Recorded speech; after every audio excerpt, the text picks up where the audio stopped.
Imagina esto. Una carga de caballería pesada viene hacia ti como un trueno que no se puede discutir. No es un caballo, es una pared viva de músculo, hierro y furia. 2000 libras de animal y armadura, y encima un caballero con placa brillante, una lanza baja, el visor cerrado en una ranura estrecha que convierte su mundo en una línea recta. 30 millas por hora. El suelo vibra. La hierba se aplasta. La gente que vive de cultivar trigo no debería estar aquí. Un campesino, un don nadie, una sombra en el margen de un manuscrito, y sin embargo está aquí, plantado como si hubiera decidido que este será el último lugar del mundo. En tus manos no hay espada, no hay escudo de héroe, solo un palo de madera y atado a la punta un tubo tosco de hierro, un cilindro ennegrecido que parece más una herramienta de herrero que un arma. Huele a azufre, a humo frío, a algo que no pertenece a la guerra caballeresca. Los que miran desde lejos pensarían que es un juguete, una herejía mecánica, un mal chiste. Pero tú no corres, tú esperas, prendes la mecha. Por un segundo el tiempo se vuelve delgado. El aire se tensa como una cuerda. Entonces llega un chillido agudo, un silbido que corta la tarde como una cuchilla. No es el sonido noble del acero, no es el grito de un hombre, es el grito de una cosa nueva naciendo. Y luego el golpe. Una bola de plomo atraviesa el pecho del caballero como si su armadura fuera papel mojado. El metal que costó una fortuna, el símbolo de un orden social entero, se abre como una puerta mal cerrada. El caballo se desploma, la lanza se va al barro, la velocidad se convierte en nada. El guerrero invencible no tiene tiempo ni de entender lo que lo mató. Muere antes de tocar el lodo. El arma que acabas de disparar se llama píschala. En checo significa silbato. Un nombre humilde, casi infantil, como si la muerte moderna hubiera empezado como una broma campesina. Y sin embargo, ese silbato es el bisabuelo de cada arma de fuego que existe hoy. El sonido viajó más lejos que el plomo. Atravesó fronteras, atravesó siglos, se deformó en bocas extranjeras, se hizo palabra en otro idioma, hasta convertirse en algo que tú dices sin pensar: pistola. No fue solo un caballero el que murió en ese instante, fue una época. Porque esa bola de plomo no solo atraviesa un pecho, atraviesa la idea misma de que la nobleza nace para mandar y el campesino para obedecer. Atraviesa el mito de la caballería como motor de la historia. Atraviesa el corazón del feudalismo, esa máquina vieja que se alimentaba de honor y de sangre ajena. Y el hombre que puso ese silbato en manos del pueblo no fue un rey, ni un príncipe, ni un santo. Fue Jan Žižka. Antes de entrar en sus guerras, antes del barro, del hielo, de los himnos cantados como amenazas, si te gusta mirar debajo de las estatuas y encontrar el hueso real de la historia, ya sabes qué hacer. Suscríbete, deja un like y dime en los comentarios desde dónde escuchas. Me obsesiona pensar que estas historias antiguas, hechas de polvo y cicatrices, nos conectan ahora mismo, desde lugares distintos, como si el pasado todavía respirara a través de nosotros. Ahora, mira de cerca. La historia suele enamorarse de los jóvenes y de los hermosos. Alejandro, Napoleón, rostros perfectos, muerte temprana, gloria limpia. Jan Žižka no era nada de eso. Cuando entra en escena, ya no tiene la energía de una leyenda. Tiene el cansancio de un sobreviviente. Tiene casi 60 años. Uno de sus ojos ya no existe. Donde debía haber una mirada, hay una cicatriz plana, una piel endurecida, como un sello de violencia antigua. No fue un duelo elegante. Se lo arrancaron años atrás, en la clase de vida donde la gente no recita poemas antes de matar. Y además, Žižka es pobre. destituido. Un noble menor de Trocnov, un hombre que no brilla, un hombre que pasó décadas vendiendo su espada como mercenario, haciendo el trabajo sucio que los reyes prefieren no mencionar cuando se sientan en sus tronos. No era un héroe en el sentido romántico, era un hombre que sabía contar, la matemática fea de una pelea callejera. ¿Cuántos pasos hay entre tú y una lanza? ¿Cuánto tarda un cuerpo en caer? ¿Cuántos segundos tarda el miedo en contaminar a una fila entera? Sabía que la nobleza no es invencible, solo es cara. Sabía que el valor no detiene un caballo. Sabía que el barro puede ser más letal que una espada. Y en 1419, el reino de Bohemia no estaba buscando un héroe. Estaba buscando un verdugo. La chispa ya había caído en el pasto seco. La Iglesia Católica había quemado vivo al reformador Jan Hus. Lo ataron a un poste, como si pudieran atar también sus ideas, y lo convirtieron en ceniza. Pero las ideas no mueren como la carne. La hoguera no apagó la herejía, la encendió. Bohemia estalló. Y cuando una rebelión religiosa se mezcla con hambre, con resentimiento social, con la sensación de que el mundo está hecho para aplastarte, lo que nace no es una discusión teológica, es guerra. El sacro emperador romano, Sigismundo, el zorro rojo, avanzó sobre Praga con la bendición del Papa. Un ejército de cruzados, caballería pesada, mercenarios alemanes, la maquinaria militar más respetada de Europa. Su misión era sencilla y terrible: exterminar a los herejes, quemar aldeas, matar hombres, silenciar la rebelión. Del otro lado estaban los husitas, campesinos, mujeres, artesanos, sacerdotes, una multitud con hambre y fe, no una armada profesional. En papel parecía una masacre inevitable, pero Gisca vio algo que Sigismundo no vio. Miró a esos campesinos temblorosos y no vio víctimas. Vio ingenieros. Vio manos acostumbradas a construir, a reparar, a improvisar. Vio un pueblo capaz de convertir carros de granja en fortalezas móviles y herramientas de trillar en armas capaces de romper cascos. La prueba llegó rápido.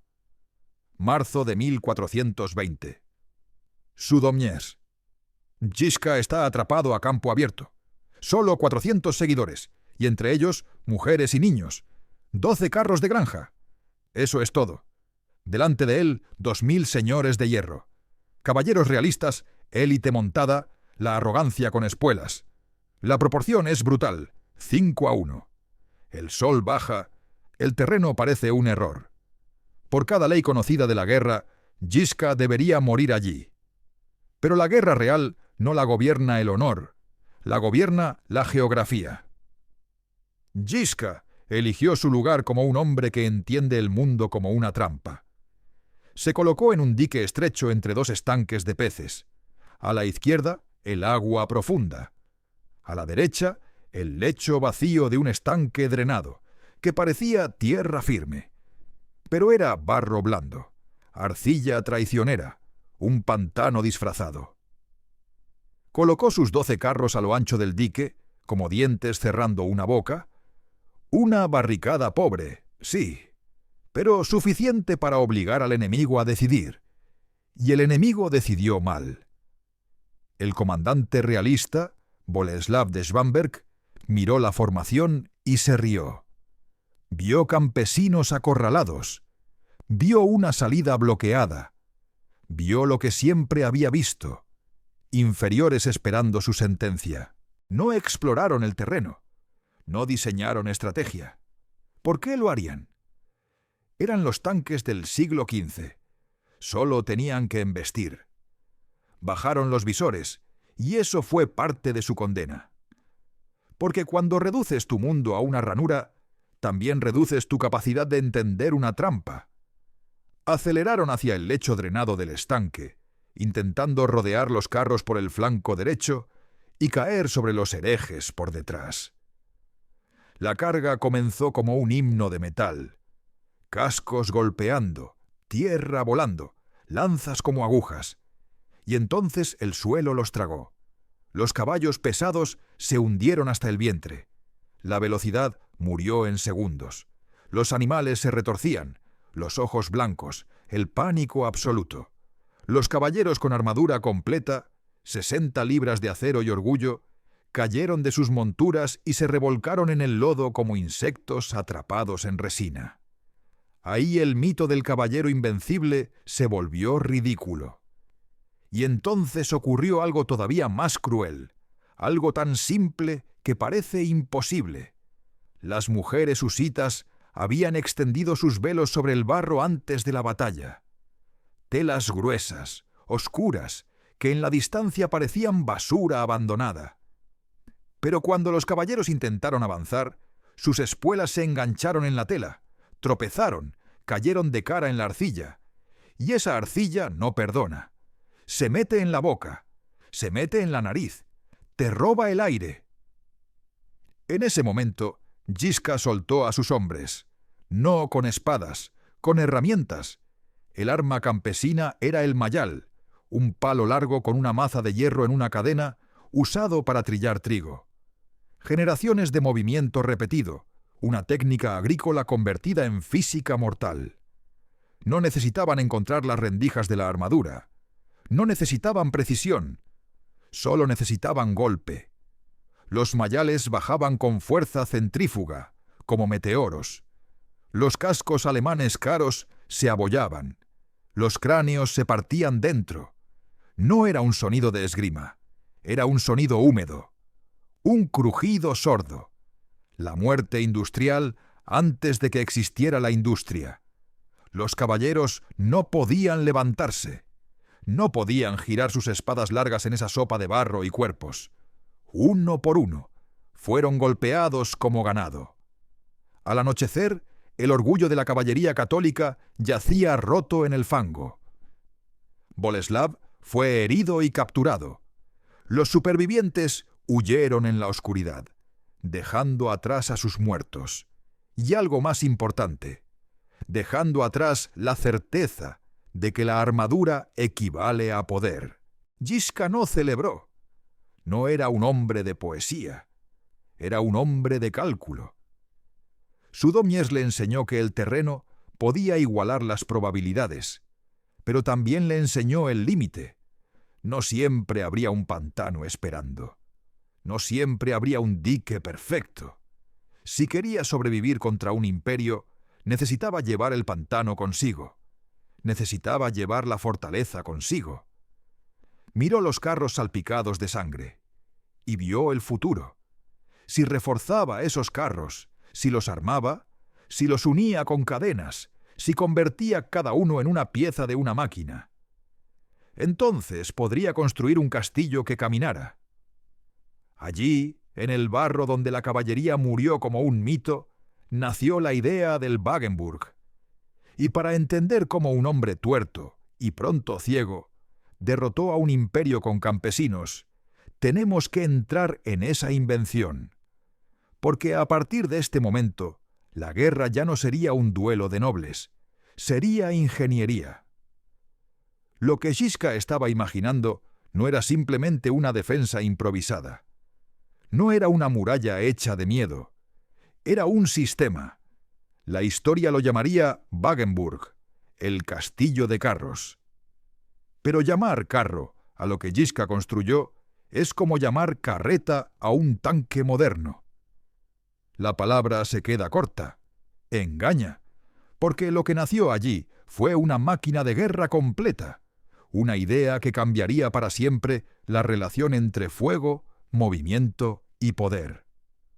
Gisca tomó el carro agrícola bohemio, una herramienta diseñada para transportar grano, heno, cuerpos cansados, y lo militarizó centímetro a centímetro. Reforzó los laterales con gruesas tablas de roble, creando muros capaces de detener flechas, virotes y los primeros disparos de pólvora. En la parte inferior colgó cadenas pesadas que barrían el suelo, impidiendo que la infantería enemiga se arrastrara por debajo para cortar las patas de los caballos. En la parte superior añadió techos móviles que podían levantarse o bajarse según la lluvia de proyectiles. Pero el verdadero genio no estaba en la madera, estaba en la gente. Cada carro no era un vehículo, era una unidad táctica autónoma. 18, 20 personas, cada una con una función precisa. Un conductor, 2 paviseros con grandes escudos para cubrir a los recargadores, 6 ballesteros, 2 hombres armados con pístoli, esos silbatos mortales que gritaban antes de matar, 4 combatientes con mayales, 2 piqueros para rematar lo que quedara vivo. No era una turba, era una línea de producción de muerte. Gisca los entrenó hasta que se movían como un solo organismo. Cuando una fila disparaba, retrocedía a recargar. Los escudos avanzaban. Otra fila disparaba. El ruido no buscaba precisión, buscaba terror. Caballos desbocados, filas que se rompían sin haber sido tocadas. Y entre los carros, pequeños cañones de corto alcance. Hufknives, armas de multitud, disparaban metralla a quemarropa. De esa palabra Hof, masa, nacería siglos después el término Howitzer. Cuando los carros se unían, rueda con rueda, mediante cadenas de hierro, formaban una fortaleza geométrica que podía montarse en minutos. Resolvían el problema eterno de la infantería. ¿Cómo sobrevivir a una carga de caballería en terreno abierto? Los caballeros chocaban contra una pared de madera y fuego. Sus caballos se negaban a avanzar. Se veían obligados a desplazarse paralelos a la muralla. Y ahí entraban los mayales y las picas, arrancándolos de las monturas como frutos maduros. Y lo más importante, el castillo caminaba. Gisca enseñó a los conductores a maniobrar con señales de banderas y tambores. El círculo podía abrirse para lanzar una contraofensiva, podía cerrarse para resistir, podía avanzar como una bestia blindada. Imagina una fortaleza que se desmonta, te aplasta, y luego vuelve a ensamblarse para perseguirte. Eso era lo que el emperador Sigismundo estaba a punto de enfrentar. Pero el emperador no escuchó. Despreció los informes. Llamó a los husitas campesinos cubiertos de barro. En el verano de 1420, llegó a las puertas de Praga con una fuerza cruzada descomunal. Entre 50 y 100.000 hombres. El brillo de la armadura llenaba el horizonte. La ciudad entró en pánico. Las facciones husitas discutían entre sí. Parecía el final. Gisca vio otra cosa. Vio una colina. Bytkov. Una cresta estrecha justo fuera de las murallas. Si los cruzados la tomaban, podrían cortar el suministro de Praga y matarla de hambre. Así que Gisca no envió un ejército. Envió un gesto. Un puñado de hombres y mujeres cavaron zanjas. Construyeron 2 cabañas de troncos, una defensa miserable frente al océano de acero que se reunía abajo. El 14 de julio de 1420, la flor de la caballería europea miró hacia arriba y se rió. Aquello no era una batalla. Era una limpieza antes del almuerzo. Se equivocaron. Bytkov era una lección de geometría.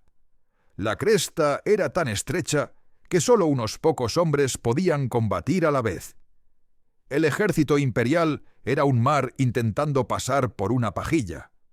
Los caballeros avanzaron, insultando, confiados, y chocaron contra una pared de flails, piedras y cuerpos decididos. El sendero era demasiado angosto para maniobrar. La pendiente resbaladiza. Los de atrás empujaban a los de adelante. El pánico se comprimió. Gisca, casi ciego, estuvo en la primera línea, guiado por sonidos y órdenes gritadas. Estuvo a punto de ser arrastrado por un gancho. Y entonces sonaron las campanas de Praga. Las puertas se abrieron. No salieron soldados profesionales. Salieron carniceros, panaderos, mujeres con herramientas, cantando himnos, cargando cuesta arriba, golpeando el flanco expuesto de los cruzados, El pánico se propagó como una enfermedad. Los caballeros intentaron huir. No podían. Los suyos los bloqueaban. Caballos y hombres cayeron por los precipicios. El ejército invencible se desintegró sin haber conquistado nada. Sigismundo observó desde lejos cómo su cruzada se evaporaba. Huyó. Y en ese momento, Jan Žižka dejó de ser solo un comandante. Se convirtió en mito. Pero los mitos no viven en paz. Mientras el enemigo externo retrocedía, los cuchillos internos comenzaron a moverse. Facciones husitas, disputas teológicas, ambición. Y para Žižka, la oscuridad personal estaba a punto de volverse total. En 1421, durante un asedio menor en el castillo de Rabí, una astilla, o una flecha, encontró su último ojo. La infección hizo el resto. Los médicos fallaron. La luz se apagó por completo. El general era ahora totalmente ciego. Cualquier otro se habría retirado. Žižka hizo lo contrario. Privado de la vista, convirtió el campo de batalla en información. Exigía datos, pendientes, viento, barro, posiciones exactas. Construía mapas tridimensionales en su mente. Inventó un lenguaje de tambores y banderas. Codificó la disciplina. Creó uno de los primeros códigos militares sistemáticos de Europa Central. Y así, en la oscuridad absoluta, se volvió más preciso que nunca. Pero el imperio aún no había terminado de sangrar. Y la trampa más grande estaba por cerrarse. A finales de 1421, el emperador Sigismundo regresó. Esta vez no venía con arrogancia, sino con rabia. Trajo consigo una nueva fuerza. Caballería húngara endurecida, mercenarios alemanes curtidos en guerras interminables y una certeza peligrosa. Jan Žižka estaba ciego. El perro viejo ya no podía ver el campo de batalla. Para Sigismundo, eso lo cambiaba todo. El lugar elegido fue Kutná Hora, el corazón económico de Bohemia. No era una ciudad cualquiera, era la capital de la plata europea. Sus minas alimentaban imperios. Sus habitantes, en su mayoría mineros alemanes católicos, odiaban a los husitas con una pasión fría y profunda. Žižka marchó hacia la ciudad esperando un punto defensivo. Caminó directo hacia una traición. Dentro de Kutná Hora, los mineros se levantaron. Masacraron a la guarnición husita. Abrieron las puertas al ejército imperial exactamente cuando las fuerzas de Sigismundo cerraban el cerco desde fuera. El resultado fue perfecto, demasiado perfecto. El ejército de Žižka quedó atrapado entre murallas hostiles y un enemigo abrumador. Sin suministros, sin refuerzos, en pleno invierno. Sigismundo sonrió. Por primera vez, creía haber encerrado al monstruo. Decidió no atacar. Esperaría. El frío, el hambre y el miedo harían el trabajo. Al amanecer, pensaba, los herejes se rendirían. Mientras el emperador dormía al calor de su tienda, dentro de Kutná Hora se vivía una pesadilla. Los mineros no solo ejecutaban husitas, los eliminaban. Arrastraban prisioneros hasta los pozos de las minas, agujeros que descendían cientos de metros en la oscuridad. Los arrojaban vivos. Un pozo, llamado Kujmiska, se convirtió en la tumba de más de 1000 personas. Los gritos subían desde la tierra como advertencia. Rendirse significaba desaparecer. Fuera de la ciudad, la temperatura cayó en picada. El cerco se cerraba. Sigismundo estaba convencido de que había ganado. Žižka no estaba pensando en rendirse. Estaba calculando trayectorias. En la medianoche del 24 de diciembre de 1421, hizo algo que ningún ejército cercado debía hacer jamás. Atacó, no con una carga desesperada, no con espadas. Cambió la geometría del Wagenburg. En lugar de un círculo defensivo, ordenó que los carros se alinearan en columnas paralelas. Un corredor móvil de madera y hierro. Entonces concentró todo. Cada cañón, cada arma de fuego, cada ballesta. todo apuntado a un solo punto del anillo imperial. De pronto, en la oscuridad, los soldados imperiales vieron algo imposible: una pared de fuego avanzando hacia ellos. Los Hovnais dispararon metralla a quemarropa. No era una batalla, era una perforación. Caballos en pánico, hombres destrozados, una brecha abierta a fuerza de ruido, humo y terror. Yisca no se detuvo a combatir. Condujo a todo su ejército a través del agujero.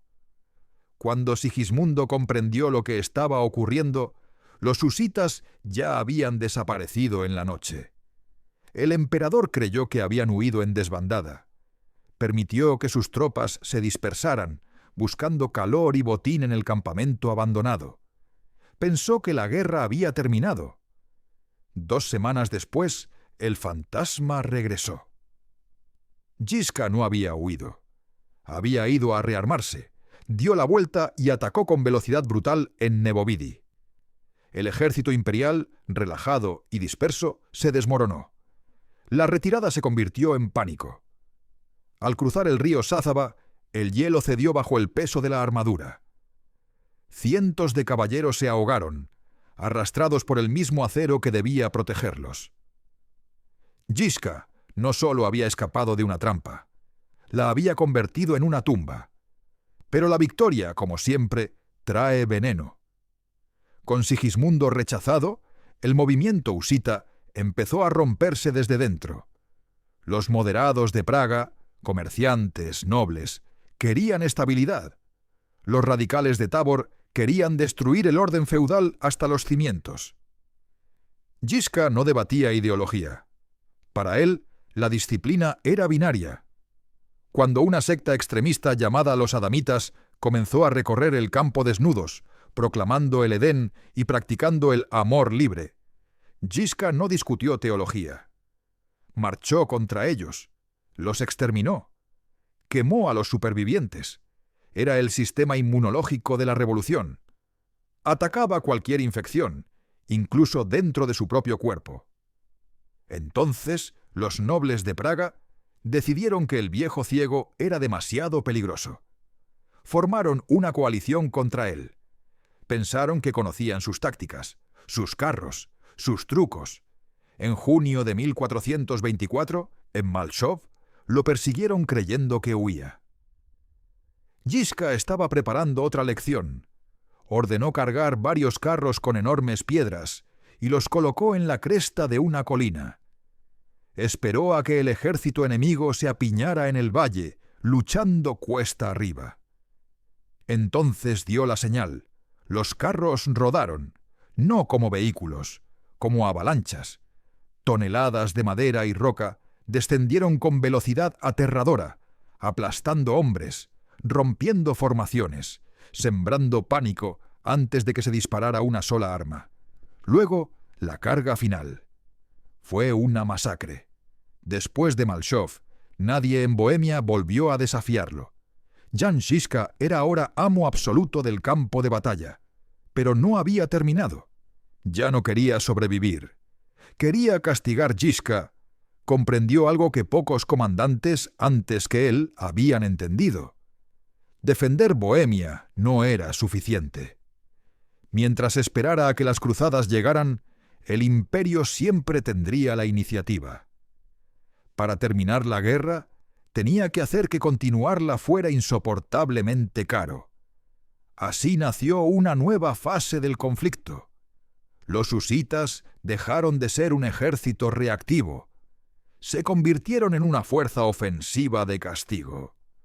A partir de 1423, las columnas de carros comenzaron a cruzar las fronteras hacia Hungría, Austria y Moravia.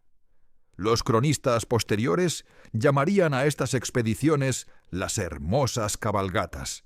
El nombre es casi obsceno. Para quienes las vivieron, no hubo nada hermoso en ellas. Los carros de Žižka no buscaban conquistar ciudades ni mantener territorios. Buscaban quebrar la voluntad del enemigo. Entraban profundamente en tierras imperiales, quemaban graneros, se llevaban el ganado, destruían infraestructuras y desaparecían antes de que pudiera organizarse una respuesta. Castillos que habían resistido asedios durante siglos abrían sus puertas al simple rumor de que el ciego se acercaba. El miedo viajaba más rápido que los ejércitos. Gisca había ganado la guerra psicológica. Había logrado que la reputación precediera a las flechas. Pero el tiempo no perdona a nadie.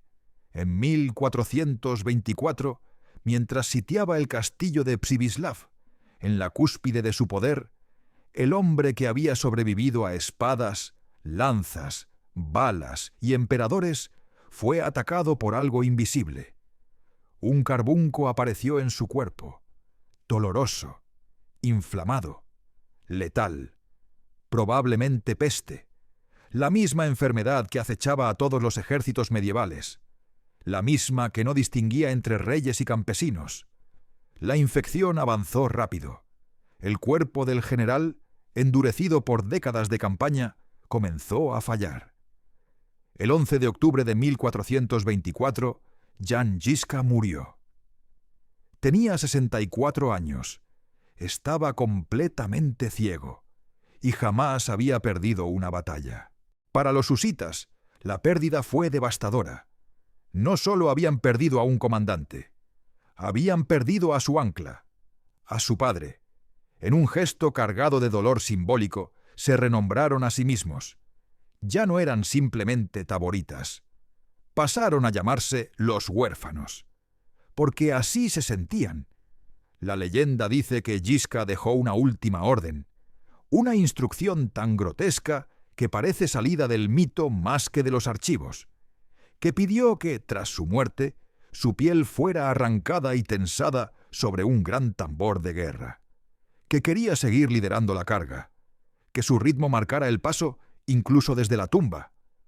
No sabemos si ocurrió realmente, pero sabemos por qué la historia necesitó creerlo, porque, en un sentido muy real, Gisca nunca se fue. 7 años después de su muerte, en agosto de 1431, el Papa declaró una nueva cruzada, la quinta. Esta vez estaban seguros. El hechicero ciego estaba muerto. Los husitas estaban divididos. Era el momento de aplastarlos definitivamente. Un ejército imperial de más de 100.000 hombres, comandado por el cardenal Giuliano Cesarini, cruzó la frontera bohemia cerca de Domaslice. Venían confiados, ruidosos, convencidos de su superioridad. Entonces, desde el bosque, llegó el sonido. No acero, no cañones, canto. Miles de voces entonando al unísono el himno husita: «Vosotros que sois guerreros de Dios y de su ley». Grave, rítmico, implacable, acompañado por un rumor mecánico, profundo, creciente, el sonido de cientos de carros avanzando. El suelo comenzó a temblar. Para las mentes supersticiosas de los caballeros alemanes, aquello no era un ejército, era una invocación. El fantasma de Žižka había regresado. El tambor de piel marcaba el ritmo de su muerte. El pánico se propagó como una plaga. Antes de que se disparara una sola flecha, antes de que una lanza bajara, el ejército cruzado se desintegró. 100.000 hombres huyeron. Abandonaron armas, armaduras, estandartes. Se atropellaron entre ellos tratando de escapar del monstruo invisible que avanzaba entre los árboles. El cardenal Cesarini escapó disfrazado de soldado raso, dejando atrás su sombrero, su cruz y la bula papal que autorizaba la cruzada. Cuando los husitas llegaron al campo de batalla, no encontraron enemigos, solo botín. Fue una victoria sin combate, ganada únicamente por la memoria. La Iglesia entendió entonces una verdad amarga. A los husitas no se los podía derrotar por la fuerza. El arma más peligrosa ya no era el carro ni el cañón. Era el trauma. En 1436, exhausta y humillada, la Iglesia firmó los compactos de Basilea. Por primera vez en la historia, negoció con herejes, reconoció derechos, cedió. Jan Žižka, muerto desde hacía 12 años, había ganado la guerra. Jan Žižka no solo dejó un tratado de paz, dejó una ruptura irreversible en la historia de la guerra. Lo que había comenzado como una revuelta religiosa en un rincón de Europa central, terminó alterando para siempre la relación entre tecnología, poder y sociedad. Antes de Žižka, la guerra pertenecía a una élite. Caballeros entrenados desde la infancia, armaduras que costaban fortunas, códigos de honor diseñados para excluir a cualquiera que no hubiera nacido dentro del sistema. El campo de batalla era un club cerrado. Žižka lo incendió. Tomó la pólvora, un invento conocido pero despreciado, y la sacó de los castillos, la puso en manos de campesinos, la montó sobre ruedas, la protegió con madera, la organizó con disciplina, y al hacerlo, convirtió al ciudadano común en una amenaza existencial para cualquier imperio basado en la nobleza guerrera. No inventó el arma de fuego, inventó su uso social. Cada píschala que silbaba en el campo de batalla no solo mataba caballeros, mataba la idea de que el poder militar debía pertenecer a una casta. De esa palabra checa, píschala, silbato, viajaría un sonido lingüístico que hoy todavía usamos: pistola, un eco medieval que sigue vivo en cada idioma moderno. El Wagenburg tampoco murió con él. Siglos después, los ejércitos europeos adoptarían versiones más refinadas de la misma idea. Fuego concentrado, protección móvil, disciplina absoluta. La lógica que Žižka había impuesto en el barro bohemio reaparecería en los cuadros de infantería, en las trincheras, en los tanques. El carro blindado del campesino fue el antepasado conceptual del blindaje moderno. Pero el legado más inquietante no fue técnico, fue psicológico. Žižka demostró que un ejército podía ganar antes de luchar, que el miedo, cuando se administra correctamente, es más eficiente que la sangre. En Domaglice, 100.000 hombres huyeron sin ver al enemigo. No fue una victoria táctica, fue una implosión mental. La reputación se convirtió en arma, y ese precedente fue peligroso, porque una vez que la guerra deja de ser solo fuerza física y se convierte en terror organizado, ya no hay vuelta atrás. Bohemia sobrevivió. El movimiento husita, aunque dividido y finalmente absorbido por la política europea, dejó una huella imposible de borrar. La Iglesia aprendió que la espada no siempre gana. Los emperadores aprendieron que el desprecio por los inferiores puede ser letal. Y Europa aprendió que la modernidad no llegó vestida de seda ni montada a caballo. Llegó en un carro de madera, empujado por campesinos, dirigido por un anciano ciego que entendía el terreno mejor que cualquier rey. Hoy, si subes a la colina de Vítkov en Praga, verás una estatua colosal de Jan Žižka, una de las mayores estatuas ecuestres de bronce del mundo. Allí está, con la maza en la mano, mirando la ciudad que salvó. Sus ojos no ven. Nunca lo hicieron al final. Pero su mente vio más lejos que cualquier emperador de su tiempo. Žižka no fue un héroe puro. Fue brutal, implacable, a veces monstruoso. Pero la historia rara vez se mueve por hombres amables. Se mueve por aquellos que entienden cuándo romper las reglas. Él lo hizo. Y al hacerlo, anunció el fin de la Edad Media sin pedir permiso. La historia suele cerrar los libros con fechas y tratados, pero el verdadero final de una guerra rara vez está en el papel. Tras los compactos de Basilea, Bohemia no se convirtió en un paraíso. El mundo no se volvió justo. Los husitas se fragmentaron, se integraron, se diluyeron en la marea lenta de la política europea. Las armas se guardaron, los carros se desmontaron, los campos volvieron a sembrarse. Pero algo había cambiado para siempre. Los ejércitos de Europa ya no podían ignorar a la infantería. Los nobles ya no podían confiar en que el linaje los haría invencibles. La pólvora dejó de ser un truco de asedio y pasó a ser el centro del campo de batalla. La guerra se volvió industrial antes de que existiera la industria. Y sobre todo, el miedo cambió de manos. Durante siglos, el terror había sido vertical. Del castillo al valle, del caballero al campesino. Gisca lo invirtió. Demostró que el conocimiento del terreno, la disciplina colectiva y la tecnología barata podían derribar a quienes parecían intocables. No necesitó castillos, no necesitó coronas, necesitó organización. Ese mensaje no murió en Bohemia. Viajó.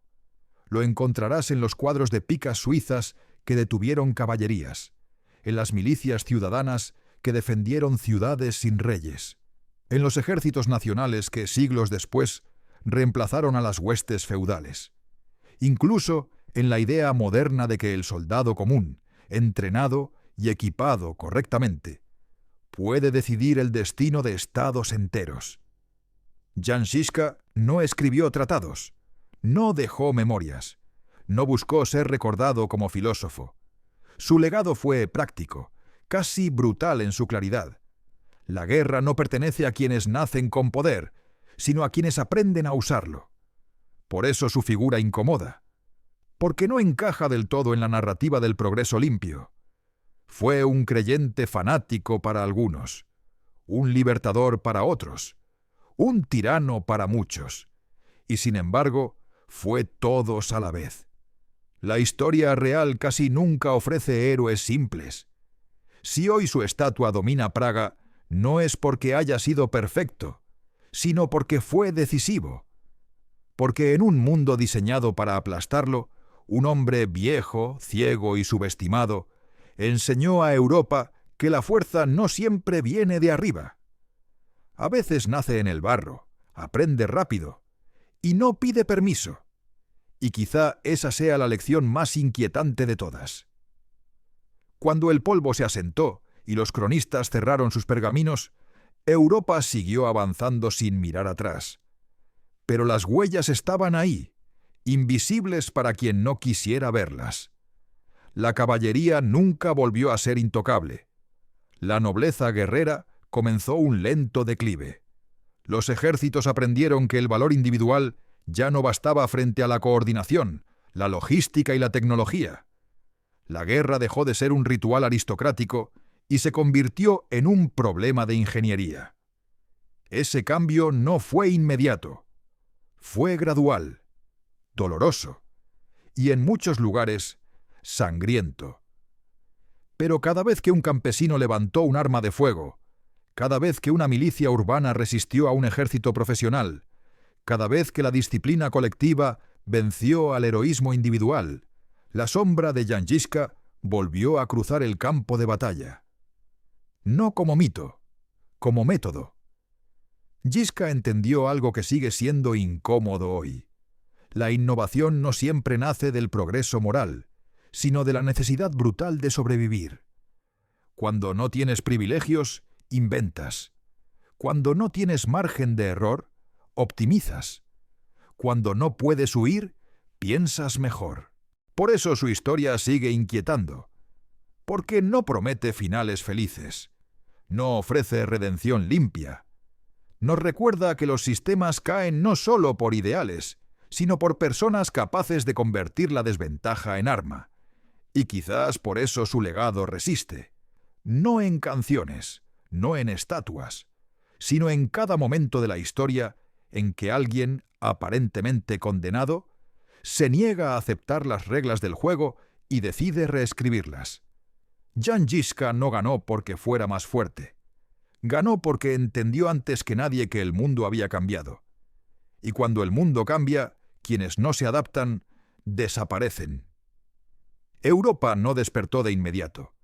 Los imperios rara vez lo hacen. Prefieren llamarlo excepción, herejía, anomalía. Prefieren creer que el trueno fue un accidente y no un aviso. Pero el eco del silbido, el píschala, siguió viajando. En los mercados, los artesanos empezaron a experimentar con hierro hueco y pólvora barata. En los talleres, carpinteros reforzaron ruedas y tablones, como si la madera pudiera aprender a resistir al acero. En los ejércitos, los jóvenes capitanes dejaron de soñar con cargas gloriosas y empezaron a medir ángulos, distancias, pendientes. La guerra se volvió matemática. La nobleza lo sintió primero como humillación, luego como miedo.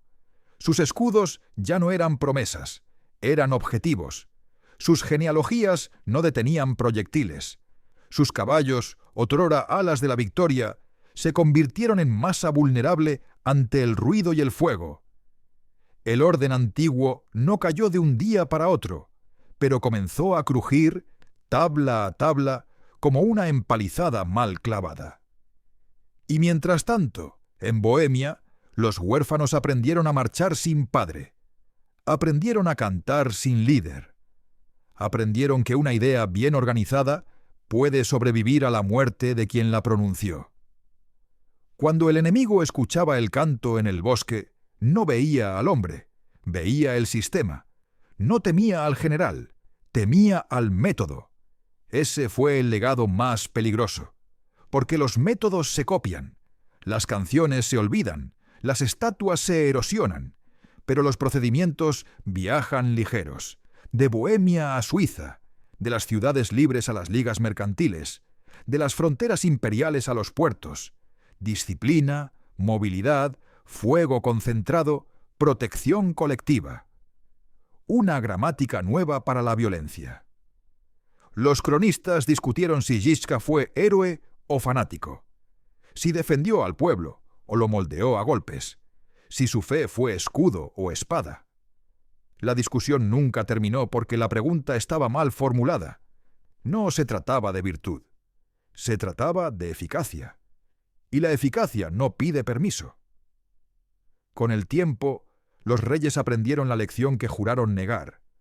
Construyeron ejércitos permanentes, pagaron soldadas, regularon códigos, copiaron wagones, cañones, señales. El Estado moderno empezó a tomar forma no por consenso, sino por competencia. Quien no se adaptaba, quedaba atrás. Quien no aprendía, perdía. Así mueren las edades. No con un discurso, sino con una innovación. Hoy, cuando miramos atrás y llamamos Edad Media a ese mundo que se rompió, olvidamos que nadie sintió el rótulo en el momento. Solo sintieron el miedo, el ruido, el silbido y la certeza súbita de que lo invencible ya no lo era.